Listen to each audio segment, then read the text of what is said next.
Hello and welcome to part 2 of the Aquest tutorial on the regulation of ETFs.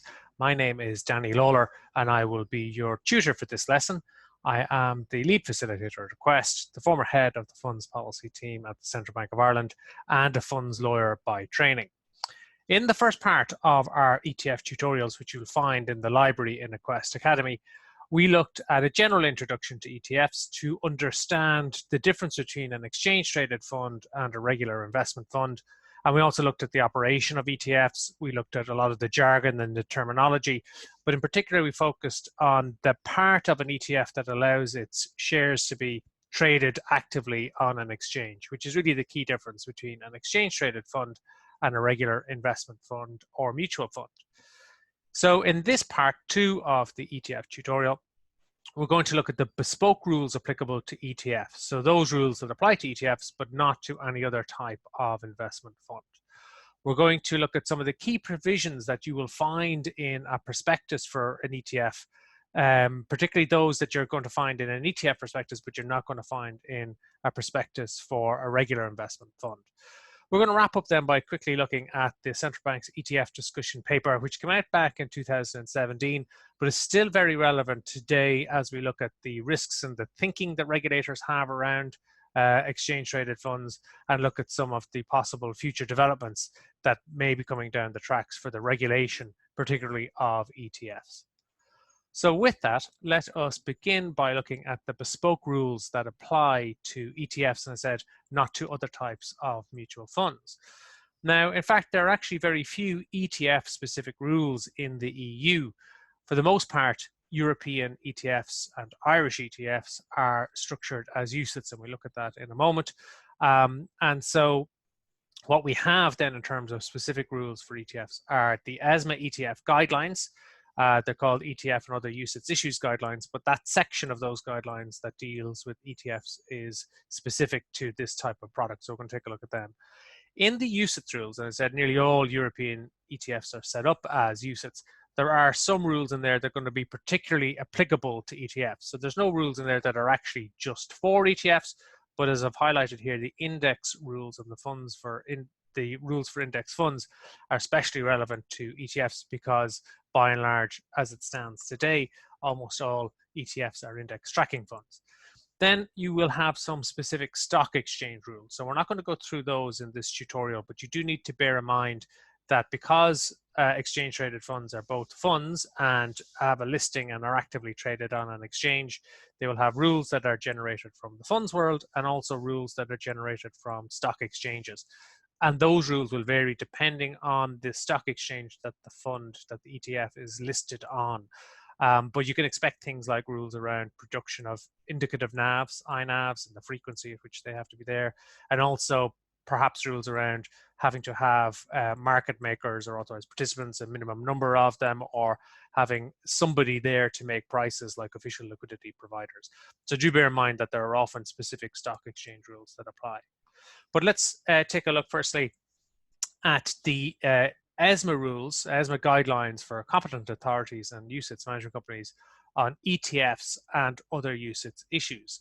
So as I mentioned just a moment ago, almost all European ETFs and virtually all Irish ETFs, I guess, are structured as UCITS. And the main reason for that is because they benefit from a marketing passport that allows them to market their passport across the union to retail investors. That's important because once an exchange-traded fund is passported to other jurisdictions and in particular listed on exchanges in countries outside of their home country, it's then available for purchase by the public generally, by retail investors in those countries. And so having the UCITS passport is really beneficial for those products because it makes it quite easy for them to be authorized in one jurisdiction, but marketed across multiple jurisdictions and to have listings across multiple jurisdictions. So hence, they're by default set up as UCITS. In Ireland, these guidelines and ETFs that came from ESMA were implemented via the Central Bank's UCITS regulations. So we know from other tutorials that the Central Bank UCITS regulations are the rules that the Central Bank of Ireland imposes on UCITS funds, UCITS management companies, UCITS depositories that go above and beyond the rules set out in the UCITS directive. And so it has used the Central Bank UCITS regulations as a means to take these guidelines from ESMA on ETFs and actually write them into Irish law so that any ETFs in Ireland are obliged to comply with these rules. It's not comply or explain, it's an obligation to comply. The first thing to point out then is the definition of UCITS ETF. So this is the definition that's taken from the guidelines, but as written into Irish law. UCITS ETF means a UCITS at least one unit or share class of which is traded throughout the day on at least one regulated market or multilateral trading facility with at least one market maker which takes action to ensure that the stock exchange value of its units does not vary from its net asset value and where applicable from its indicative net asset value. So a couple of things to point out there. The fact that there could be one or more share classes, we talked about that a little bit later on when we look at developments as a result of the central bank's discussion paper, which is traded throughout the day. So this is the piece that talks about active trading of ETF shares on an exchange on at least one regulated market or MTF, multilateral trading facility, with at least one market maker, so who's there to take action to ensure that the stock exchange price and the actual net asset value, or the INAV, the indicative net asset value, stay close together. So that's your definition of UCITS ETF.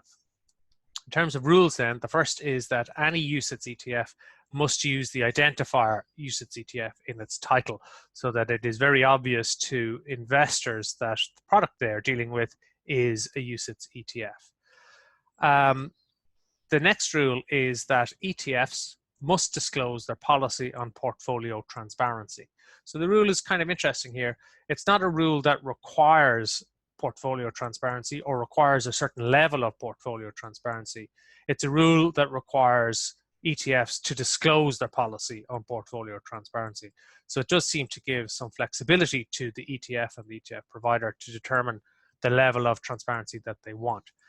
That's what you might think from reading the rule. In practice, in Ireland, the regulator's expectation is that ETFs will publish on a daily basis their entire portfolio. And that's the level of portfolio transparency that they expect as it currently stands. At the end of this tutorial, we look at some possible developments where some ETF providers would like to move away from full daily portfolio transparency to allow the development of different types of ETF products. But at the moment, the expectation is full daily portfolio transparency. The other rule is that ETFs are required to disclose how the INAV, the indicative NAV, is calculated and the frequency of the calculation. So again, it's not actually a requirement to produce an INAV, it's a requirement to disclose how it's calculated and the frequency of calculation.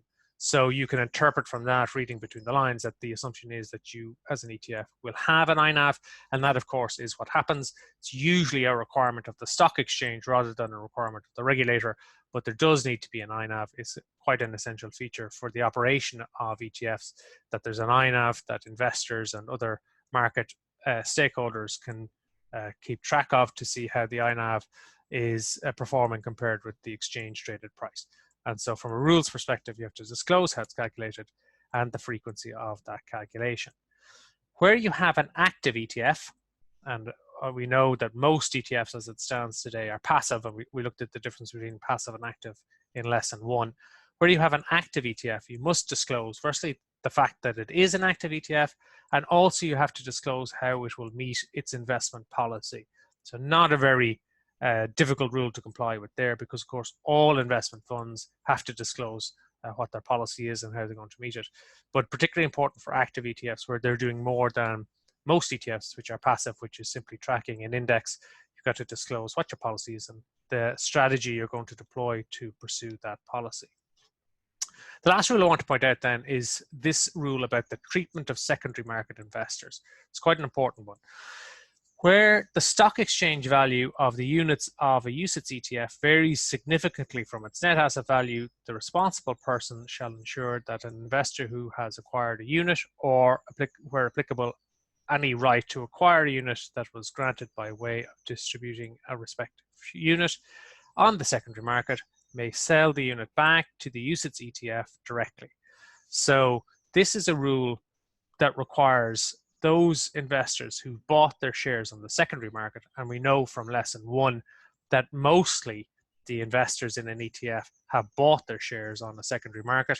The primary market is the authorized participant buying or selling shares to the ETF, and the secondary market is the exchange traded part of the operation where those shares are either dealt in over the counter or purchased or sold on an exchange. And where you are that secondary market investor, this rule gives you the right to resell your share directly to the ETF, even though you haven't bought it directly from the ETF, you've bought it probably on an exchange. And that right exists where the value of the unit on the exchange varies significantly from its net asset value. There is no definition of what varies significantly is.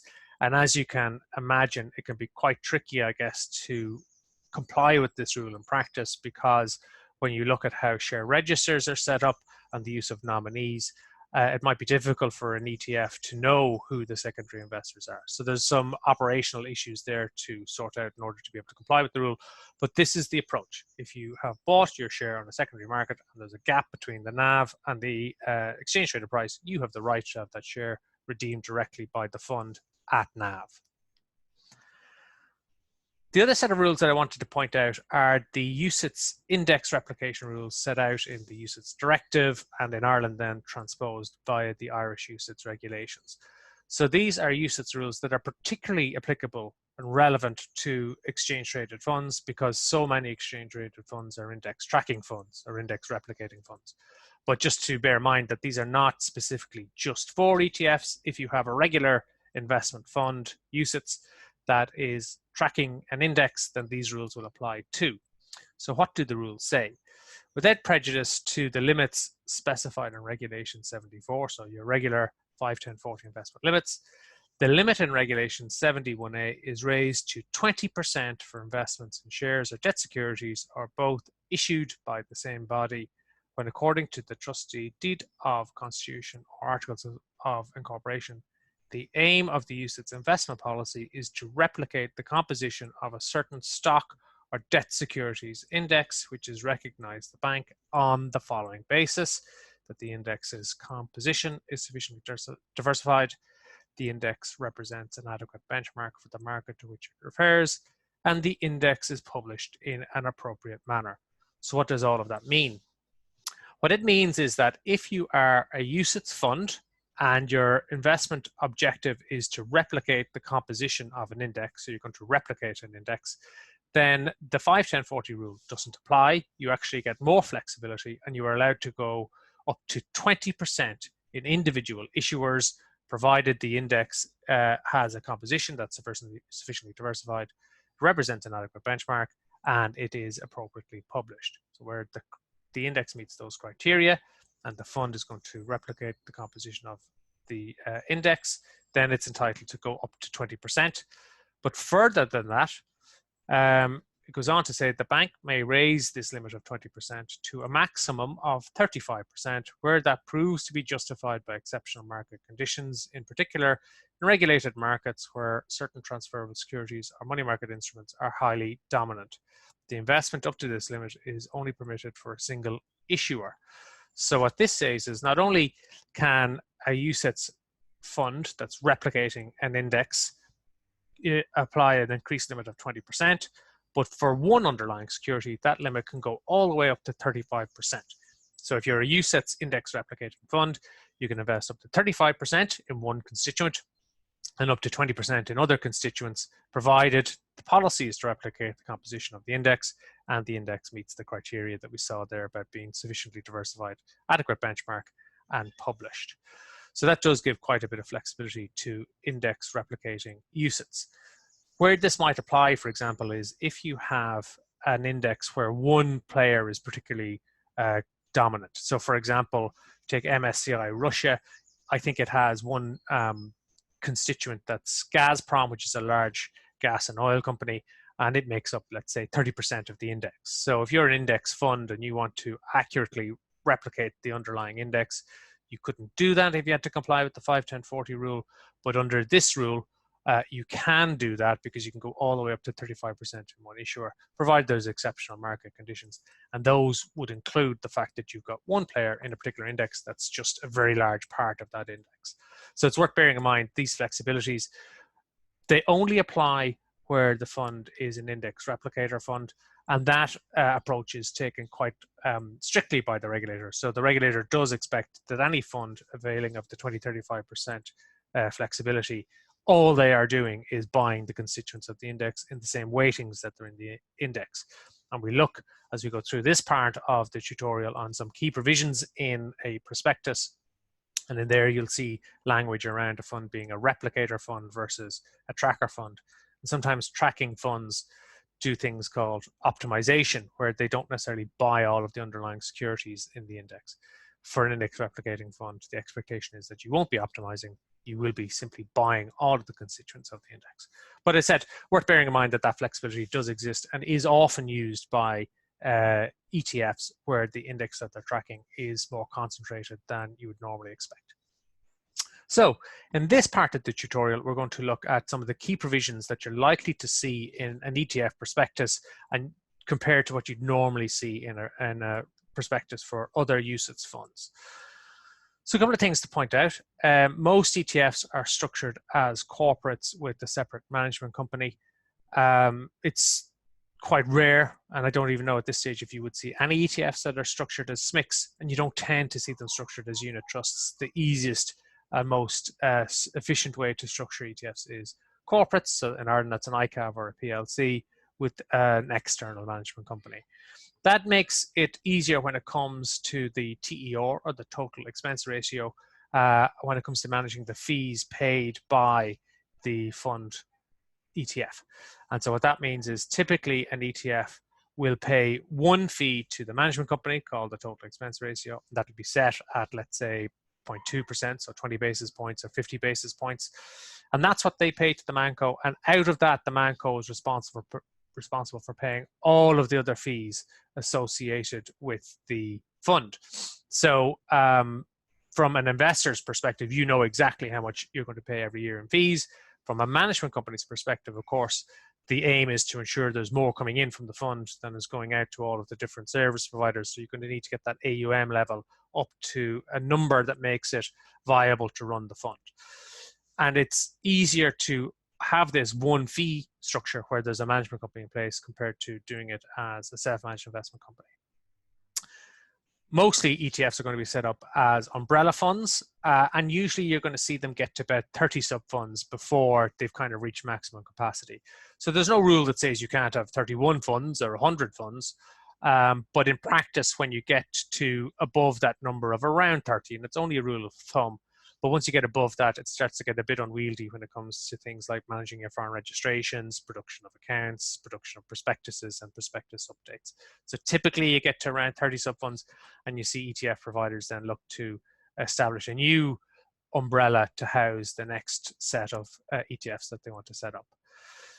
ETFs often have multiple registrations and listings. The advantage of being a UCITS, of course, is that you get your marketing passport for retail investors, which means you can sell to retail investors across the union. You often see that ETFs will do that via having multiple listings. And that's fine, but it does take some managing to make sure that nothing slips through from a compliance perspective, so that you know that you're compliant with all of the various local rules that can be applied in addition to the basic UCITS rules. So where you have, for example, a prospectus amendment, it can have a significant knock-on effect in terms of updating local registrations. So a fairly minor tweak to a prospectus could mean that that new prospectus has got to be filed with all of the various regulators in the other jurisdictions where you have passported the fund. Not a terribly difficult thing to do, but easy for some of the compliance pieces to just slip through. So that's why you'd usually see ETF providers have a product governance team behind the ETF, or some sort of a compliance team that's dedicated to making sure that all of the local registration requirements are complied with every time you do things like a prospectus update, or maybe issue new prospectuses, whatever it is, that there's somebody there to make sure that you don't run into compliance issues. Now, in terms then of some of the text that you're likely to see, Very often ETFs are index tracking funds, so you'll often have a section on benchmark indices. And this is an example from a prospectus. It says the capitalization of companies for equity funds or minimum amount of qualifying bonds even for fixed income funds to which a fund is exposed or invested is defined by the provider of the fund's benchmark index. The constituents of the fund's benchmark index may change over time. Potential investors can get that information from usually a website. There's no assurance that a fund's benchmark index will continue to be calculated and published on the basis described in the prospectus, or that it will be not be amended significantly. So just a general disclosure on benchmark indices to let everybody know that there is a role for the benchmark index provider in all of this, because they determine what the constituents of the index are. And of course, if you're tracking an index, when the index constituents change, then the fund provider is going to probably change what's in the portfolio of the fund. So it can drive a lot the return of the fund, and this flags all of that. This piece here then is also in benchmark indices, and it talks about the possibility of changing the benchmark index. What it says is, the directors may, if they consider it in the interests of the company or any fund to do so, and with the consent of the depository, substitute another index for the benchmark index if the weightings of the constituent securities of the benchmark index would cause the fund to be in breach of the regulations or of any tax law or tax regulations that the directors may consider to have a material impact on the company, or the particular benchmark index or index series ceases to exist, or a new benchmark becomes available which supersedes the existing benchmark index, or a new index becomes available which is regarded as the market standard for investors in the particular area. Then it goes on to say, where such a change would result in a material difference between the constituents of the securities of the benchmark index and the proposed index, shareholder approval will be sought in advance. In circumstances where immediate action is required and it's not possible to obtain shareholder approval in advance of the change of index, shareholder approval will be sought afterwards.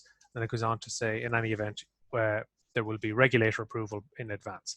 So what this text is doing is it's giving a little bit of flexibility to the fund and the directors of the fund to change the benchmark index if they need to do that in certain circumstances. And sometimes that might need to happen at pretty short notice, where you won't be able to get ahead of getting a notification to shareholders.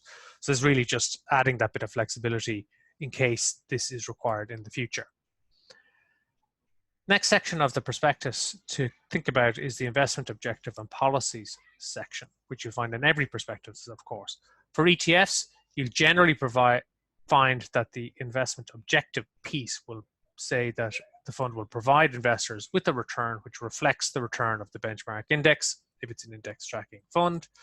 And then the investment policy says it will invest in a portfolio of securities that consists of the component securities of the benchmark index, and then it'll go on to describe the types of securities that the fund is intending to invest in.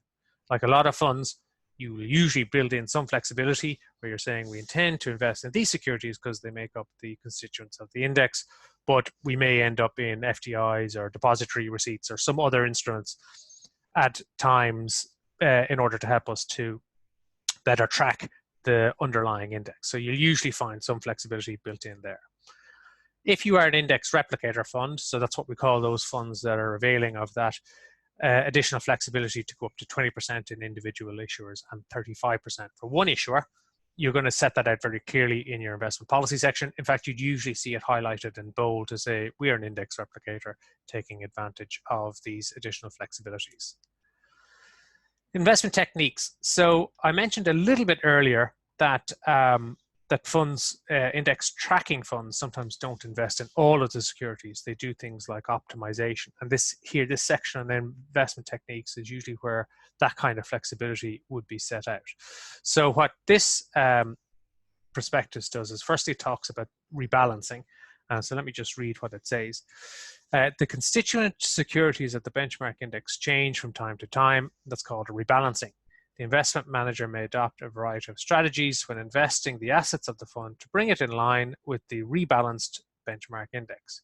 For example, for equity funds where a security which forms part of the benchmark index is not available or is not available for the required value or a market for which security does not exist or is restricted, or where acquiring or holding a security is not as cost or tax efficient as acquiring and holding a depository receipt. A fund may hold depository receipts, and goes on then talks about what they might do if it was a fund that was investing in bonds. So really what you're doing here is you're laying out for investors that from time to time benchmark indexes are rebalanced, and typically you'd see that happen either quarterly or semi-annually. Sometimes it's more frequent, sometimes it's annual, but more or less quarterly or semi-annually.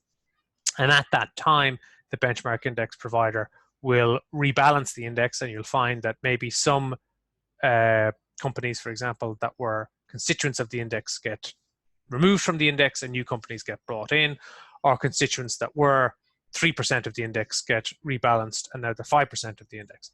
At these times when there are rebalancing, that's a real kind of a challenge for the investment manager of an index tracking fund, because that's when they need to rejig the holdings to make sure that they're in line and that their portfolio now matches the new rebalance index. And so at that time, that's when they really got to be careful about how they manage the fund to get to that rebalance position as quickly and as efficiently as possible. And so that's why you're making this disclosure. The thing to bear in mind as well is that for other market players, they might be watching what is happening with an index. They may know that a rebalancing date is coming up. They may be able to anticipate what that rebalance is going to look like and try and get ahead of that by buying securities that they know, for example, are now going to be included in the index, or which they have calculated might be included, and that there will be demand for those companies, and so the price may go up. And as a result, then if you're managing the fund, you're going to be trying to take steps to make sure you get hold of your new securities as efficiently as possible. And that's what this kind of disclosure does for you. Now, this next piece in investment techniques talks about replicating funds. So these are the funds that are using the 20-35% flexibilities. Replicating index funds seek to replicate as closely as possible the constituents of the benchmark index by holding all the securities comprising the benchmark index in a similar proportion to their weightings in the benchmark index, and in doing so are permitted to avail of higher investment limits as set out in Section 4 for replicating index funds. It may not, however, always be possible or practical to purchase each and every constituent of the benchmark index in accordance with the weightings of the benchmark index, or doing so may be detrimental to the holders of shares in the relevant fund, for example, where there are considerable costs or practical difficulties involved in compiling a portfolio of securities in order to replicate the benchmark index, or in circumstances where a security in the benchmark index becomes temporarily illiquid, unavailable, or less liquid, or as a result of legal restrictions that apply to the fund but do not to the benchmark index. So what this is saying is, even where you are an index replicating fund and you intend to replicate the composition of the index and the underlyings of the index, there may be times where you can't exactly do that to the full extent of the index that you are replicating because of these things around tax or costs or whatever. So just to bear in mind, the expectation is that you will be fully replicating, and this is the fund building in some wiggle room in case that's not possible for a period of time.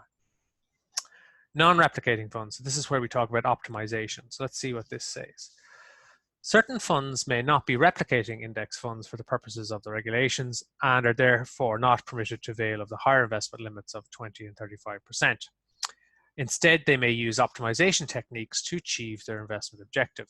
These funds may or may not hold every security or the exact concentration of a security in its benchmark index, but will aim to track its benchmark index as closely as possible. The extent to which a fund uses optimization techniques will depend on the nature of the constituents of the benchmark index, the practicalities and costs of tracking the relevant benchmark index, and the use is at the discretion of the investment manager. For example, a fund may use optimization techniques extensively and may be able to provide a return similar to that of its benchmark index by investing only in a relatively small number of the constituents of its benchmark index. The fund may also hold some securities which provide similar performance with matching risk profile to certain securities that make up the relevant benchmark index, even if such securities are not themselves constituents of the benchmark index and the fund's holdings may exceed the number of constituents of the benchmark index. The use of optimization techniques, implementation of which is subject to a number of constraints, may not produce the intended results. Of course, the usual risk factor or risk warning there. But what this is saying is, let's give you an example. Let's say you are a UCITS ETF that is tracking an index that has 1,000 constituents. And let's say of those constituents, you have 5 pharmaceutical companies that are quite small. So each of them is 0.1% of the index. As an ETF investment manager, you might determine that actually it would cost me X to buy these 5 securities, and maybe because they're smaller companies or a smaller part of the index, they're maybe not as liquid or whatever, so it might be hard to get hold of them. And you might determine that actually I could produce pretty much the same return as holding those 5 securities by investing in one of them, because they tend to move in the same way in terms of their prices tend to move the same way. So the investment manager might determine, well, instead of putting 0.1% into 5, I put 0.5% into one of these securities, and I'm estimating that the return of that one security over a period of time will be pretty much the same as had I invested in the 5 companies. And therefore, I'm optimizing. I'm taking a view that this is effectively a proxy. This one investment is a proxy for the 5 investments. Or you might find that you have an index tracking fund where there are 5,000 or 10,000 underlying securities in the index, and then the investment manager determines that they can achieve the same return as the index by holding a half or a quarter or even less again of the number of constituents compared to holding all of them. That when you take into account the costs of all of the trading of buying those 10,000 securities and all of that, that you end up in the same position by just optimizing, or a better position. So optimization is quite normal to see. And when you see this text, that's what it's talking about. But of course, it may not produce the intended results, because you may have put 0.5% into one pharma company instead of 5 pharma companies, and it may have had a wonderful performance and way exceeds what the other 4 companies would have produced, or it might have underperformed.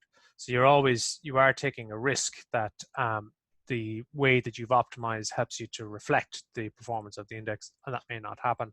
But that's kind of where the genius or the input of an investment manager who is running a tracking strategy, a passive strategy, that's where that comes into play. Next provision we want to look at is just around tracking error and tracking difference. What does that mean? I think we looked at it a little bit in the first tutorial, where we saw a graph that showed the performance of the index versus the performance of the fund. So you will often find in a prospectus for an ETF a section that talks about tracking difference or tracking error. Essentially what it's talking about is the difference between the performance of the index compared to the performance of the fund. Usually you would expect to see that the index will outperform the fund by a small amount. And that difference is called the tracking difference or tracking error. Now, just to bear in mind that these are quite technical terms, and there is a difference between tracking difference and tracking error that I'm not going to go into in this tutorial, but they are slightly different things. The sentiment is the same, though. It's trying to identify and quantify the difference in performance. Why is there a difference in performance? Well, an index is a notional, so it's made up of the top 500 companies in the US or whatever it is. But when you construct that index and you talk about performance, you don't have to take into account, like an ETF does, the brokerage costs of buying or selling those 500 securities, the costs of your lawyers, the costs of your accountants, the costs of your fund administrator, the cost of your depository, your foreign registrations, all of that kind of stuff. So funds and ETFs bear costs that indexes don't, and so therefore you got to take those costs out of the fund before you look at what the fund's performance is, and that usually causes the fund then to slightly underperform the index.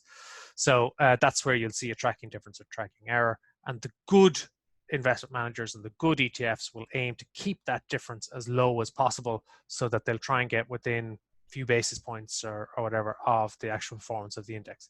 And when they've done that, bear in mind that they have done a good job.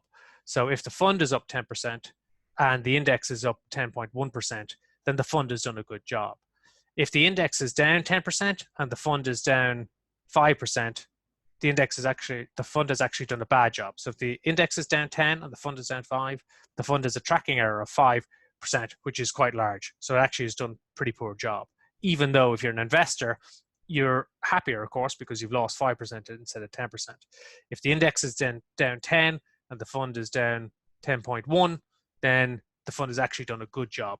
As an investor, you're going to feel you're down 10.1, but the objective of the exchange traded index tracking fund is not to outperform the index, it's to perform as closely as possible. The fund is down, the index is down, then the fund should be down as well. Securities lending. Again, you're going to often see a section on securities lending in a prospectus for an ETF, because where you have an index tracking or an index replicating ETF, you have funds that are buying portfolios of securities that they intend to sit on for as long as the companies that they bought remain in the index. And because they're kind of buying and holding those securities for the long term, they can be good candidates to engage in securities lending. So to take the securities that they hold and lend them out in return for a securities lending fee, because they know they're not really going to need to trade those securities very frequently. So you will often find a section on securities lending in a prospectus for an ETF, because ETFs often engage in securities lending. The key things there that you're looking out for are transparency around fees. So what are the risks that the fund is taking on by lending out its securities? How is it covering those risks? So usually the risk is I lend out securities, I may not get them back. I'm protecting myself by getting in collateral, and I'm also making it worth my while by earning some fees for the arrangement.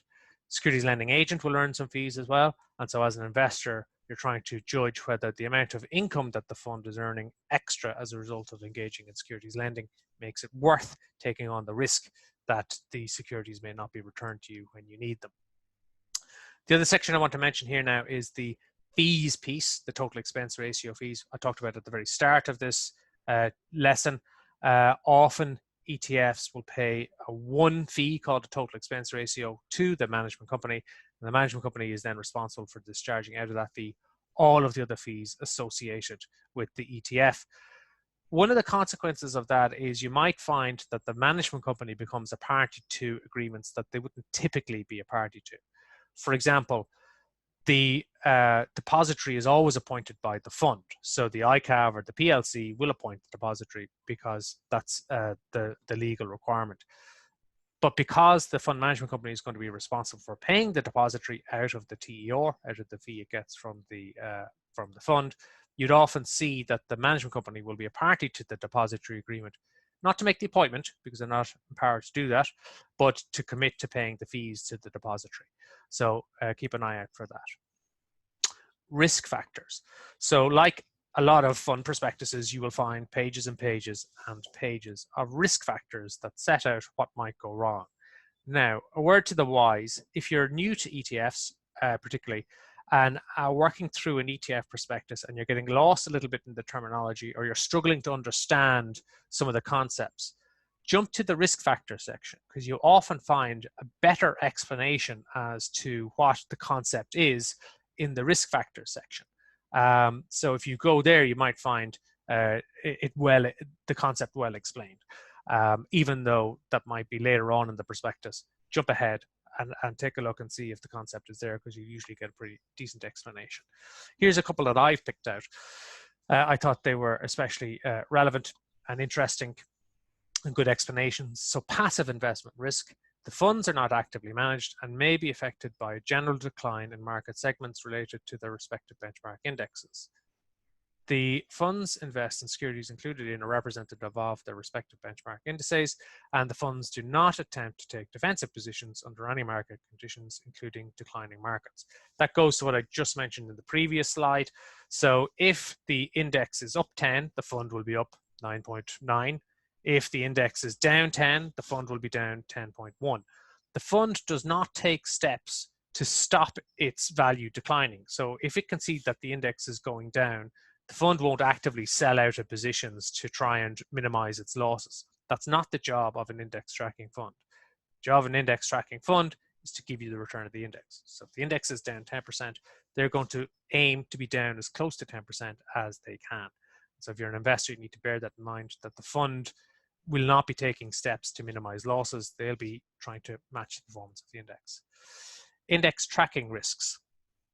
While the funds seek to track the performance of their respective benchmark indices, whether through replication or optimization strategy, There is no guarantee that they will achieve perfect tracking, and that the funds may potentially be subject to tracking error risk, which is the risk that the returns may not track exactly those of the respective benchmark indices from time to time. This tracking error may result from an inability to hold the exact constituents of the benchmark index, although this is not expected to cause tracking error for non-replicating funds. For example, where there are local market trading restrictions, small illiquid components, a temporary unavailability or interruption in trading or of certain securities comprising the benchmark index, and or where the regulations limit exposure to constituents. For liquidity purposes, the fund may hold a portion of the net assets in cash. Such cash holdings will not rise and fall in line with the movements of their index. In addition, the company relies on index licenses granted by third-party providers to use and track the benchmark index for the funds. In the event that an index provider terminates or varies the index license, it will affect the ability of the impacted funds to continue to use and track the benchmark indices. So these are all the things that can go, well, not all, some of the things that can go wrong and affect the ability of the fund to track the benchmark index. Things like, we can't buy that security because that security is not an eligible asset under UCITS. We can't buy that security because that security is not liquid. There's nowhere to go to buy it. We can't buy that security because we're not domiciled in the country where the benchmark is set. So for example, Russia or India or somewhere like that. So we're not allowed under local rules to buy that security. Therefore, you might find that the performance of the index varies from the performance of the fund because the fund doesn't have the same securities in it, the same constituents in it as the index. All of the things that can cause tracking error, in addition to things I mentioned before about fees and what have you. Optimizing strategy. It's a good explanation of what optimizing is. It may or may not be practical or cost efficient for certain funds to replicate the respective benchmark indices, where it is not part of the fund's investment policy to replicate its benchmark index. So there's an out to say index replicating funds aren't going to do optimizing.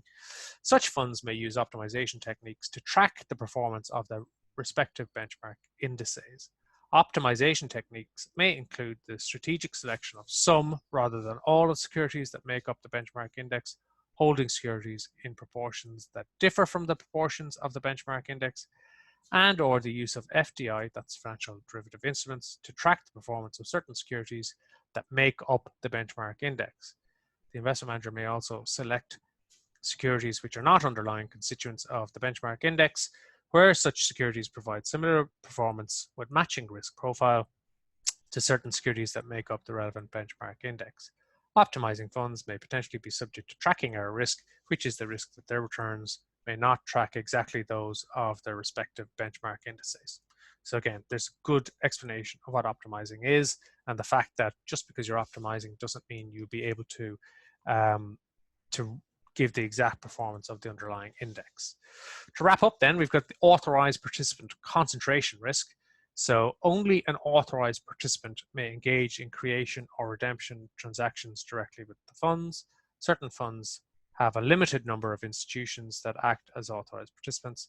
To the extent that these institutions exit the business or are unable to proceed with the creation and or redemption orders with respect to the funds, and no other authorized participant is able to step forward to make creation or redemption orders, the shares may trade at a discount to the fund's net asset value and possibly face delisting. So in the first tutorial, we looked at the role of the authorized participant, which is effectively the primary market investor that buys and sells shares directly to the fund.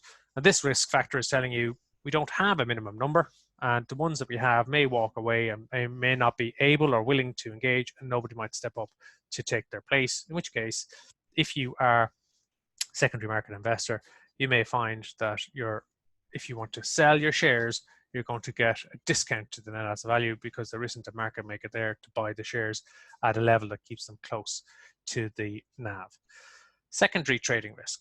The shares will generally be traded on the main market of the LSE in this instance, and may be listed or traded on one or more stock exchanges. There can be no certainty that there will be liquidity in the shares on any one or more of the stock exchanges, or that the market price at which the shares may be traded on a stock exchange will be the same as the net asset value per share. There can be no guarantee that once the shares are listed or traded, they will remain listed or traded on that exchange. So this is the risk that the price the fund at NAV, the net asset value, might vary from the exchange traded price because of things like authorized participants not engaging, this prospectus is advising you that that risk exists and is a risk effectively borne by the investors who buy shares on the secondary market. So to wrap up then, that was the risk factors, just on some of the other key provisions. This is the section that deals with the indicative NAV, or the INAV. It says the INAV is the net asset value per share of each class of share in the fund, calculated on a real-time basis every 15 seconds during trading hours. The values are intended to provide investors and market participants with a continuous indication of the value of each class. The values are usually calculated based on the value of the actual fund portfolio based on real-time prices from all relevant exchanges. Then it goes on to talk about who is going to be responsible for calculating it.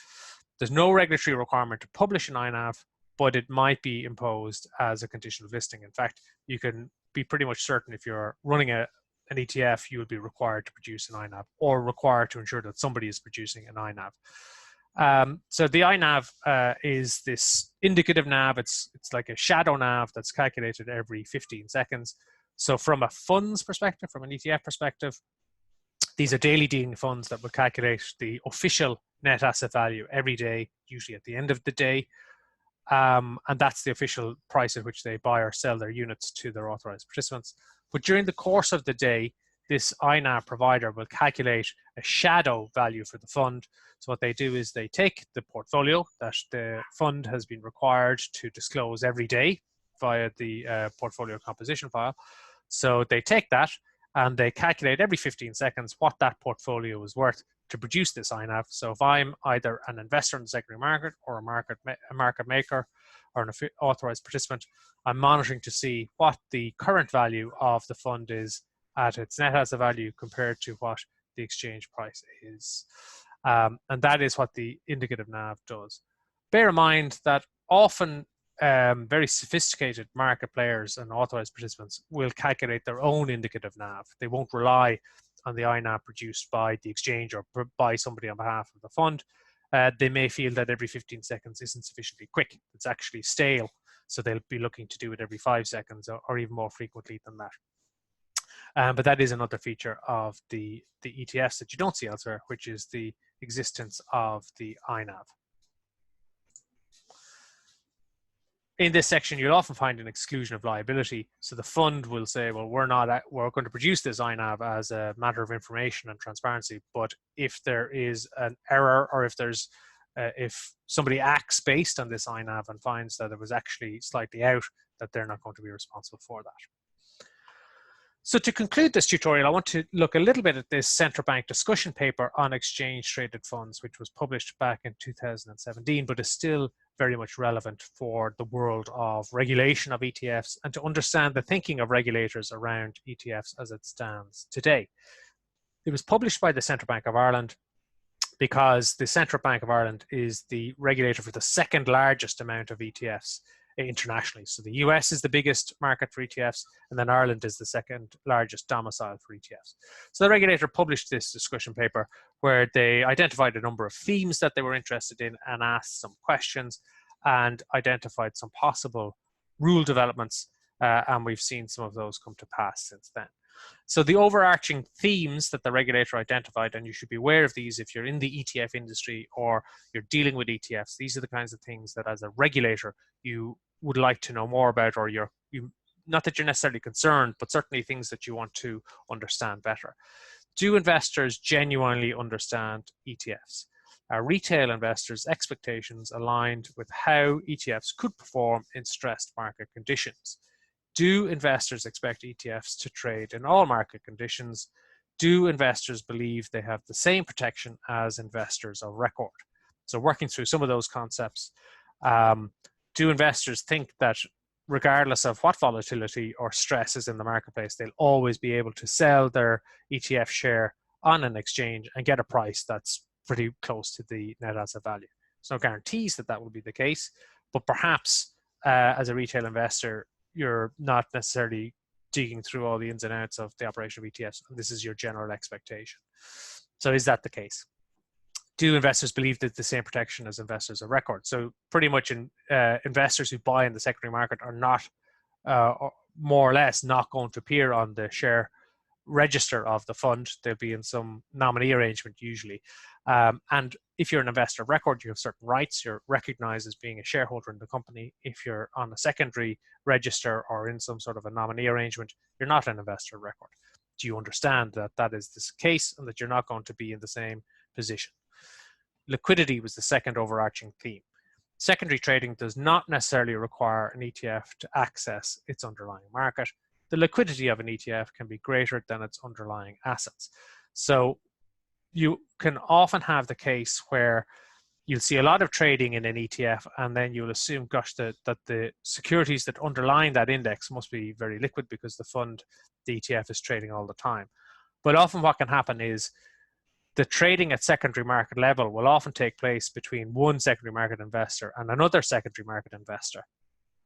It's not, there's only a portion of that trading that actually happens between the secondary market investor and the AP, the authorized participant, that causes the AP then to have to go to the ETF to either create new shares or redeem a block of shares, which would mean that the ETF then has to go to the underlying assets and go to the market to buy the companies or the stocks or securities that make up the underlying index.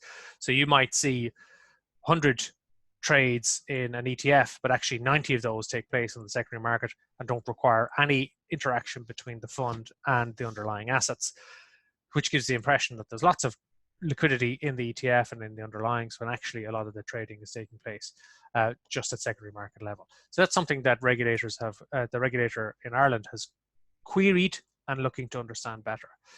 Increasing popularity of ETFs. This was the third overarching theme. Can the ETF regulatory framework bear the weight of increasing growth, or could it lead to market failure? So an open question, but really around the fact that when ETFs were first conceived, it was building off the existing regulatory framework. And of course, because they were new, they weren't so prevalent, but now ETFs have become enormously popular. There's huge amounts of assets in ETFs and flowing into ETFs, so that the asset base is getting bigger all the time. And so the question here was, does the regulatory framework, is it able to cope with this amount of assets, or could it lead to a market failure that wasn't anticipated at the time that ETFs began to be permitted? They had some policy questions in that ETF discussion paper that have since been resolved. So the first one was around the dealing cutoff time for share classes. So share classes usually have to have the same dealing cutoff time. So if you want to buy the A shares and the B shares in the fund, you have to have your application in by 12 noon, regardless of what share class. There can be exceptions for this if it's an in-specie or cash dealing ETF. So we looked in the first lesson that ETFs are trying to track the index, so they really want to be fully invested at all times, or more or less fully invested, or as invested as they can be. Where you have an in-specie subscription, so this is where the incoming investor is going to transfer to the fund, not cash, but a basket of securities that make up the index. Where that's the case from a fund's perspective, you can accept that subscription later in the day, because you know once the subscription comes in and you receive your in-specie assets, you're fully invested. If you're going to receive cash from an investor, you need time to get that cash into the marketplace. And so you need to know a little bit earlier in the day that there's money coming in, so that you can go out and place trades, so that that cash is immediately going to be invested and you're not carrying it overnight. Because if you carried it overnight and you're out of the market, you could increase your tracking error. So already the regulator allowed for different cutoff times between in-specie and cash dealings, where there was a good reason for it. In the discussion paper, the question asked was, should the central bank allow different dealing cutoff times for hedged and unhedged share classes? The thinking being that if it was a hedged share class, you would need to get that application a little bit earlier, because you'd have to go and place the hedge. And the regulator decided that that should be permitted, and so that approach is now available. Another thing that they asked around share classes was, should the central bank allow ETF and non-ETF share classes in the same fund? So the reason why this was a question is as follows. In normal market conditions, right, shareholders in an ETF class can deal intraday. So they can buy and sell on an exchange in the morning, buy in the morning, sell in the afternoon if that's what they want to do. But there's trading throughout the day. Whereas if you're in a regular investment fund share class, you can only deal once at the end of the day. In stress market conditions, that could flip on its head. So you might find that shareholders in the non-ETF class can still redeem directly from the fund at the end of the day. But because of, let's say, circuit breakers on an exchange, the exchange may stop trading, so that shareholders who have bought their exchange traded share on the secondary market can't actually trade. So you have this disparity where one set of shareholders can deal and the other set can't. And so the regulator asked, is it a good idea to allow ETF and non-ETF share classes in the same fund? Because there's the potential that different shareholders in the same fund could be treated differently or could have different access to dealing. Anyway, in the heat of the hunt, at the outcome of this discussion paper, the regulator decided that it was okay, and so they're moving to permit that. In terms of types of ETFs, and just to wrap up the tutorial, they talk about leveraged ETFs and inverse ETFs. And so briefly, a leveraged ETF is one that will give you a leveraged return on the index. So you might have the 2 times S&P 500, so that if the S&P 500 is up 1%, the 2 times leveraged S&P 500 would be up 2%. But likewise, if the S&P was down 1%, the leveraged fund would be down 2%. And then you have inverse ETFs, so they'll give you the opposite return. So if the S&P 500 is up 1, the inverse ETF will be down 1, and if the S&P is down 1, the inverse ETF will be up 1. These are designed to be rebalanced daily. So where they say the leverage will be 2 times or 3 times or the inverse will be 1, that's on a daily basis, so that each day, if you're investing in that fund, you need to rebalance. And they can track the leveraged index, or so when they are leveraging, they can either track a leveraged index or they can achieve that leverage by entering into derivatives. So if you are investing in that type of fund, you have to be very careful about how the leverage is being achieved for leveraged ETF. For active funds, the issue was around whether you are tracking a factor index or you're actively stock picking. So what that means is sometimes you talk about active ETFs and they don't always mean the same thing. So sometimes an active ETF means a fund that's actually going out and stock picking like you would expect a mutual fund to do. And sometimes what they're doing is they're tracking an index that isn't a market cap index. So it isn't just, well, you're the biggest company of these 500, so we're going to make you the biggest weighting in the index. But they'll actually pick the constituents of the index based on things like profit and loss or other factors that the index provider determines are more relevant. And so they will weight the index a little bit differently. And sometimes funds will say, well, we're tracking an intelligent index, so we're not just a regular passive tracking fund. The issue here can be around transparency, though, particularly for stock picking funds. So you generally find that investment managers who are stock picking will have some proprietary methodology or strategy that they like to keep to themselves because they don't want everybody to know how they go and do their assessments and determine what to buy and what to sell. This kicks against, though, the requirement for ETFs to fully publish the portfolio every day, because that level of transparency is something that active managers wouldn't engage in because, as I said, they want to keep their proprietary information to themselves. So there's a perception, probably true, that active managers who do stock picking have stayed away from ETFs because they want to protect their proprietary information and they're not willing to disclose their portfolios to everybody every day because they don't want others replicating what it is that they do. So the question that the regulator had here was, should we allow opaque active ETFs? So there's been some movement or certainly some lobbying by some in the industry to say, well, actually, you should allow ETFs where they don't fully disclose their entire portfolio on a daily basis. And if you do that, then that will entice active managers into the ETF space so that they will take their products and set up ETF versions of their products or new products that are active on our ETF and have to grow the ETF space. The regulator has never allowed before ETFs that don't fully disclose the portfolio on a daily basis. So certainly it's not their general policy to allow those types of funds. So in answering this question, the regulator's position was, well, we're not comfortable yet to allow ETFs on a normal basis that will not fully disclose their portfolios. But it is interesting to bear in mind developments in other jurisdictions, particularly in the United States, which I mentioned is the largest ETF domicile internationally, and they have now started to permit semi-transparent ETFs, or there's different terminology that they use, but effectively it's ETFs where they don't fully disclose their entire portfolio on a daily basis, and they've come up with other ways to address the risks of not being fully transparent about their portfolios. And so reasonable to anticipate, if they have been permitted in the US, that at some point there will be a movement to allow similar types of approaches in other ETF jurisdictions like Ireland. So worth just keeping your antennae up to see how that develops. So just to recap, this is a graphic from the first tutorial, and this is an extract from the Central Bank's discussion paper, which just illustrates the basics of how ETFs work. And once you have this, you've got at least the basic understanding of how an ETF is different from a mutual fund. On the left-hand side, you see the ETF buys or sells shares with the authorized participant, which is the investor on the primary market. That is the investor of record.